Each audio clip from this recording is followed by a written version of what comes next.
कंस के पास क्या हो रहा है। कंस को खबर मिलती है कि एक छोटे से बालक ने पूरा गोवर्धन पर्वत उठा लिया।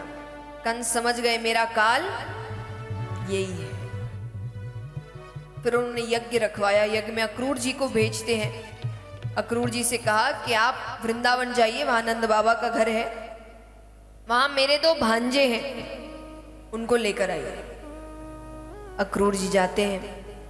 शाम का समय था, भगवान गैया चराकर घर वापस लौट रहे थे। जैसे ही भगवान ने घर के अंदर पहला कदम रखा कि उनकी पहली नजर ही अक्रूर जी पर पड़ी। भगवान का दिल बैठ गया। भगवान समझ गए अब मेरे आनंद के दिन खत्म हो गए। उसके बाद शायद ही भगवान ने कभी उतना आनंद लिया। फिर भगवान के कंधे पर जिम्मेदारियां आ गई, राजा बन गए। तो यहां पर भगवान आते हैं। नंद बाबा ने अक्रूर जी से कहा कि अब तो बालक दोनों बच्चे भी आ गए, बताइए आपका कैसे आना हुआ। अक्रूर जी ने कहा कंस ने एक यज्ञ करवाया है और दोनों बच्चों को निमंत्रण भेजा है, अगर वो आना चाहे तो। यशोदा मैया कहे मेरे बच्चे नहीं जाएंगे। अरे नंद बाबा कहे क्यों नहीं जाएंगे, इसी बहाने मथुरा घूम आएंगे। मथुरा शहर था उस वक्त, क्योंकि वहां पर राजा रहते थे, तो हर चीज उपलब्ध कराई गई थी, मेले लगते थे बड़े बड़े। तो नंद बाबा ने कहा इसी बहाने मथुरा घूम आएंगे। ठीक है। दोनों बालक निकलने की तैयारी करते हैं। यशोदा मैया ठाकुर जी को कहती है कन्हैया देर मत करना, जल्दी लौट आना। तू पास नहीं रहता ना, मेरे हृदय में बहुत पीड़ा होती है। भगवान ने कहा मैं जल्दी लौट आऊंगा। भगवान अंदर से जानते थे वो अब वापस नहीं आएंगे। भगवान निकलते हैं। बीच रास्ते में गोपियां रोकती है, हम कृष्ण को नहीं जाने देंगे। भगवान ने कहा तुम कहोगी तो मैं नहीं जाऊंगा, लेकिन बस इतना बता दूं कि अगर मैं नहीं गया तो मुझे बड़ा दुख पहुंचेगा। गोपियां कहती है हम तो चाहते हैं हमारे सारे सुख तुम्हें मिल जाए और तुम्हारे सारे दुख हमें मिल जाए। अगर तुम्हें जाने से खुशी मिलेगी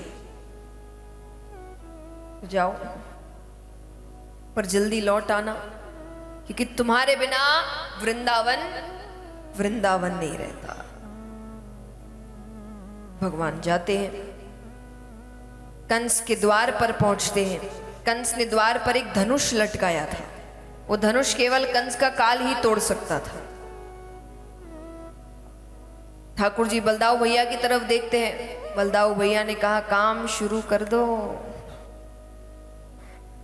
भगवान ने उस धनुष को ऐसे तोड़ दिया मानो एक छोटा सा बच्चा एक छोटी सी टहनी को तोड़ता है। अब भयानक आवाज होती है।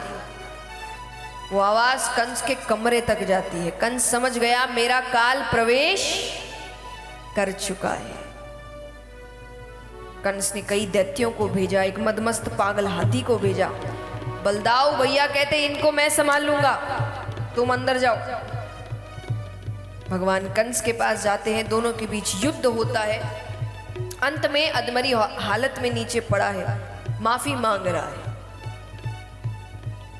किस बात की कि वो मारे ना, इस बात की, बाकी अपने आप का बचाव कर रहा है, माफी मांगने लगता है। पर भगवान को इतना क्रोध आ रहा है। भगवान उसके ऊपर बैठे हैं कि भगवान ने मुट्ठी, दोनों हाथों से मुट्ठी बांधी और तब तक उसके छाती पर प्रहार किया जब तक उसकी मृत्यु नहीं।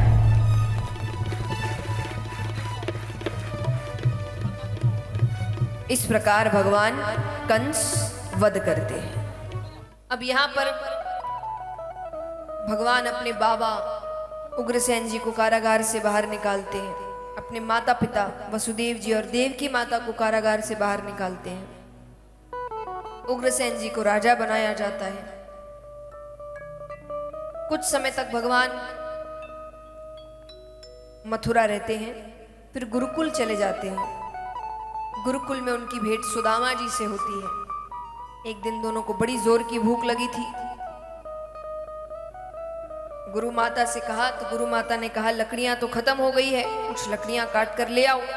बीच रास्ते में अगर ज्यादा भूख लग जाए तो ये कुछ चने दे रही हूं, ये खा लेना। दोनों मिल बांट कर खाना।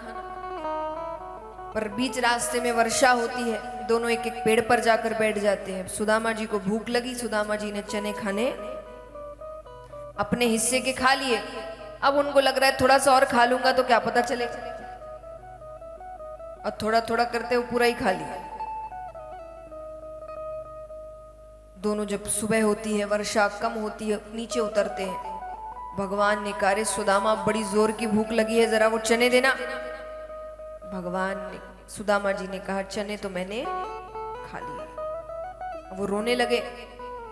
भगवान कहते कोई बात नहीं, वहां जाकर मत कहना, कहना दोनों ने मिल बांट कर खा लिए। पर गुरु जी ने गुरुकुल में बैठे बैठे ये पूरा दृश्य देख लिया। उन्होंने गुरु माता से कहा, आज सुदामा ने अपने जीवन में दरिद्रता लिख ली। किसी का हक नहीं मारना। और वो सिर्फ धन नहीं होता, भोजन नहीं, किसी के हक का भोजन, किसी के हक का धन, किसी के हक की खुशियां, किसी के हक का पद, जिस पर आपका हक नहीं वो नहीं लेना।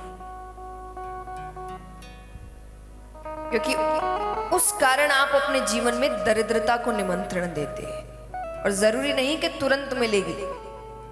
सुदामा जी के जीवन में दरिद्रता तुरंत नहीं आई थी।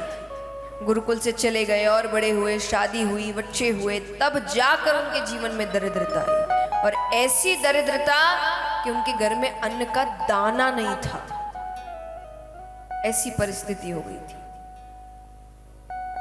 तो इसीलिए किसी के और का हक का धन, भोजन, खुशियां कुछ नहीं ले।